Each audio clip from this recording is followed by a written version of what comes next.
Creepers, the bane of many players' existence. Not only are they super aggressive, but they are also very tanky. And more often than not, they result in the death of many players. However, they do have one of the most valuable drops. A drop with which one can craft one of the most deadly blocks in the game, and arguably one of the most fun. But you also get access to firework rockets, and they allow you to utilize the elytra to its fullest. But how does one farm this magical loot in Minecraft 1.18? Well, luckily, Minecraft has been around for a very long time, and there have been a lot of really smart people around to figure out exactly how to automate the farming of creepers and their gunpowder. People like Chapman and Gnembon have both designed two very different, very unique farms that work wonderfully for this job. Taking a look at Chapman's farm first, it is small, it is cheap, it is not the most efficient farm out there, but very early game friendly. These are all of the materials you will need, the most difficult of which probably a cat. You can substitute tinted glass for any solid block that blocks light. I just like to think I'm wealthy. However, this farm does make itself rather complicated due to the fact that you do need to get cats into position 2 on each layer. And yes, this farm is very much stackable to become more efficient and more productive, but it does still require 2 cats per layer, and that is a massive pain. Second is Gnembon's mob farm, arguably one of the best mob farms in Minecraft. However, it does not focus just on our green explosion boys. No, you get all the mobs from it, which is definitely a bonus. However, it is big and it requires a lot of materials, and as of 1.18 it has become a lot more expensive due to lighting changes and mob dependency thereon. The farm will need to be closed off all the way around to be most efficient. Here is a quick summary of the types of items you will need for Gnembon's mob farm. However, quantities may vary depending on the size and the quantity of the farms that you would like to build. My solution is often a combination of the two. It does unfortunately mean that it is not necessarily the earliest of game farms, given that it has a large resource requirement. But no cats, none of that annoying mob AI to have to deal with, and it gives you only creepers and the occasional spider. Here is a brief summary of the type of materials you will need to build my farm. Note the only difference being the addition of trap doors. That is what makes it so that this farm does not produce any skeletons or zombies and just focuses on creepers and the occasional spider. The very first step to building this farm is to build the exact same water flow platform that Gnembon uses in his farm. It is a farm or a platform that has a 5x5 hole in the middle that drops mobs to your killing chamber of choice. From there you need to go out 7 blocks to an end that is 3 wide, stepped in a diamond like so. Step up once with a 2-block extension, step up a second time with a 2-block extension. On the very edge, you build 1 up wall like this and place water source blocks in each and every one of these corners.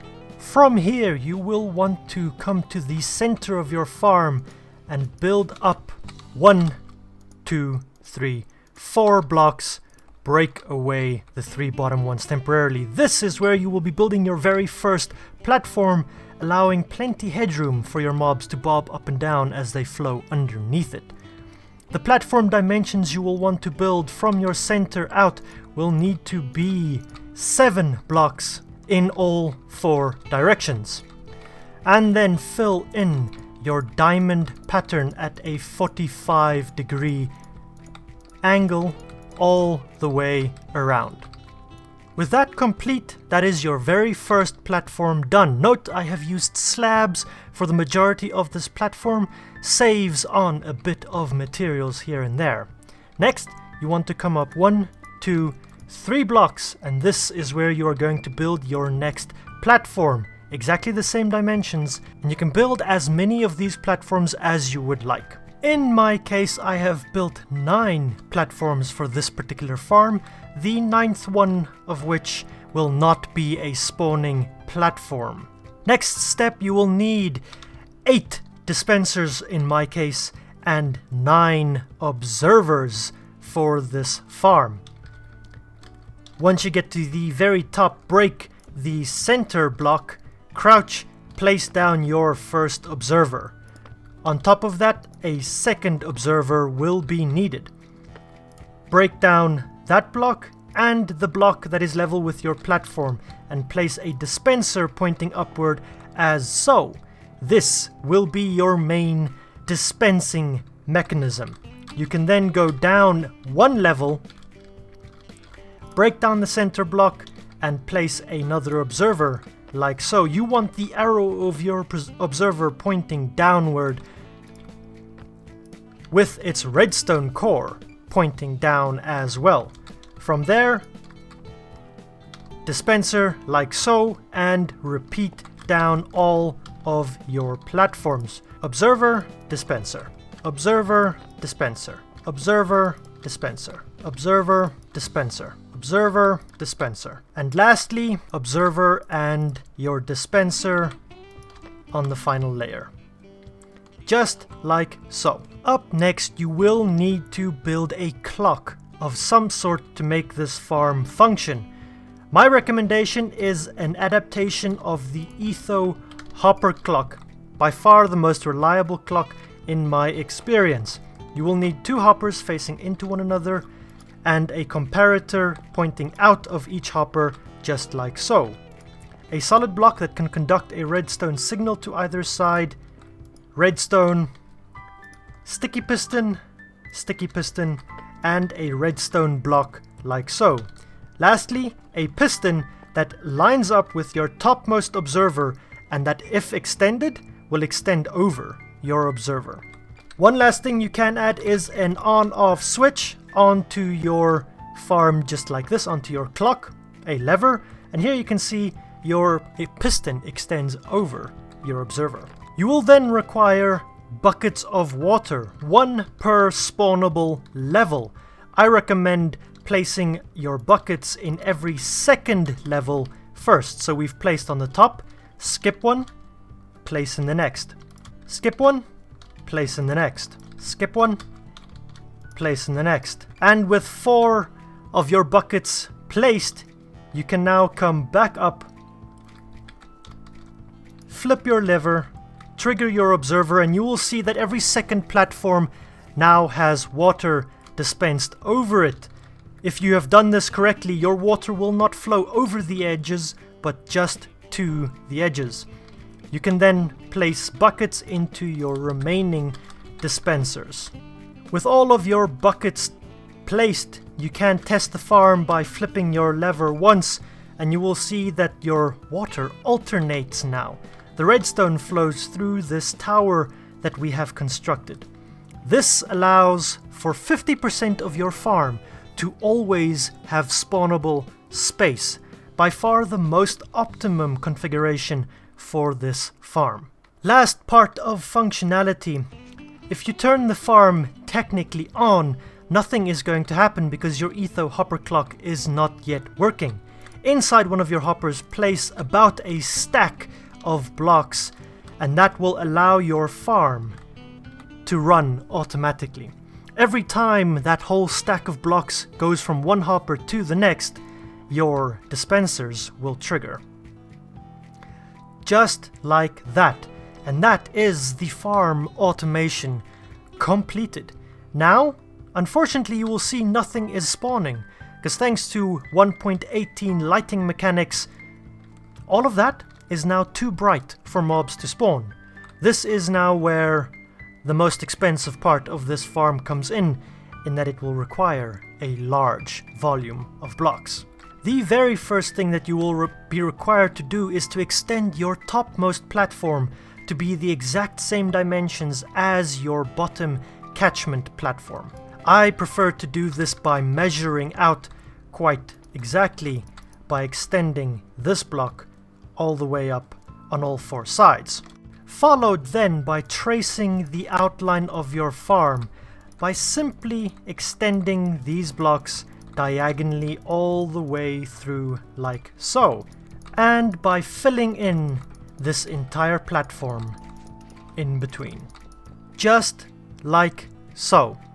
Now at this point you do have a Gnembon design mob farm, and it is here where we will begin to deviate from Gnembon's design.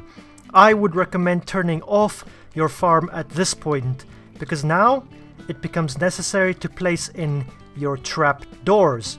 You can place these underneath your blocks, and they do need to be the same exact pattern as the platforms underneath them. With half of your trapdoors placed in on every second layer, it is the easiest to place these by not having your water in place. So we can turn the farm back on and then lock it in the opposite direction. This allows all of the platforms that do not have trapdoors yet to now be water free, and you can continue with your endeavors.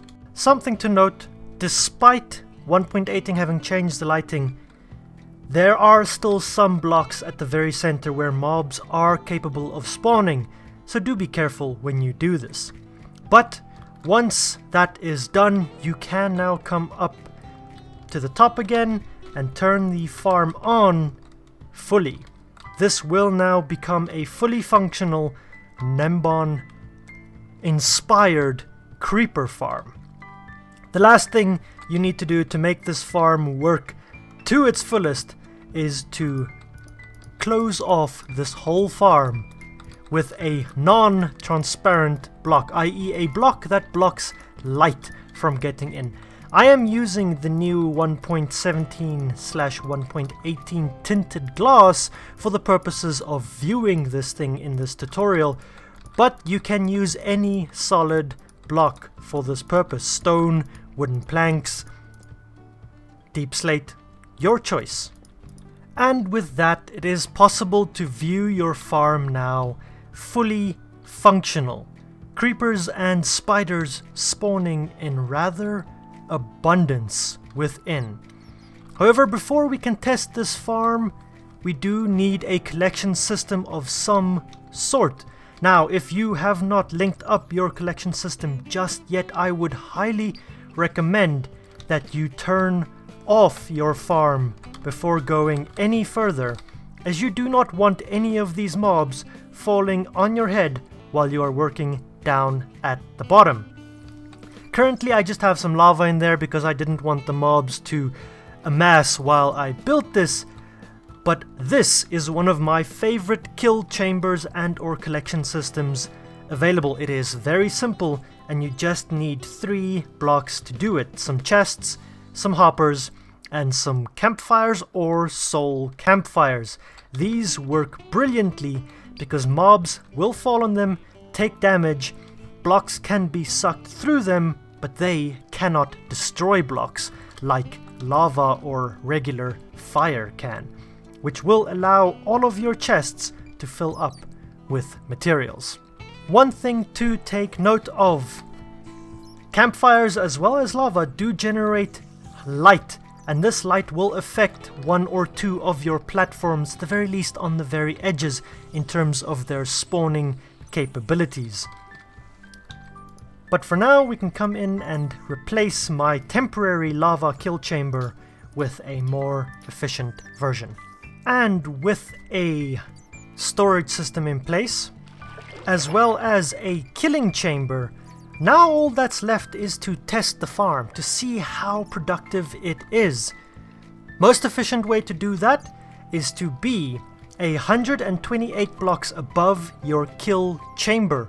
That is the most efficient distance away from a killing chamber for this type of mob farm. Now we are standing on Y level 50, therefore we need to go up to Y level 178. Now, knowing that we need to be at Y level 178 directly above our kill chamber, which is centered on our farm, we can now discern that if we start at Y level 82 on top of the farm, at its center, we need to go up a further 96 blocks. That is a stack and a half. However, just because Minecraft is a little iffy, I'm going to take 4 blocks out of that, and we're gonna go up to Y level 174 instead. Something to note, to ensure maximum efficiency of this farm, I have also turned off both of those farms by lighting them up thoroughly. Nothing can spawn in them at this time. Also, I'm pretty sure that there is no difference between AFKing in creative versus AFKing in survival, but just in case there is, I'm going to switch myself back to survival mode.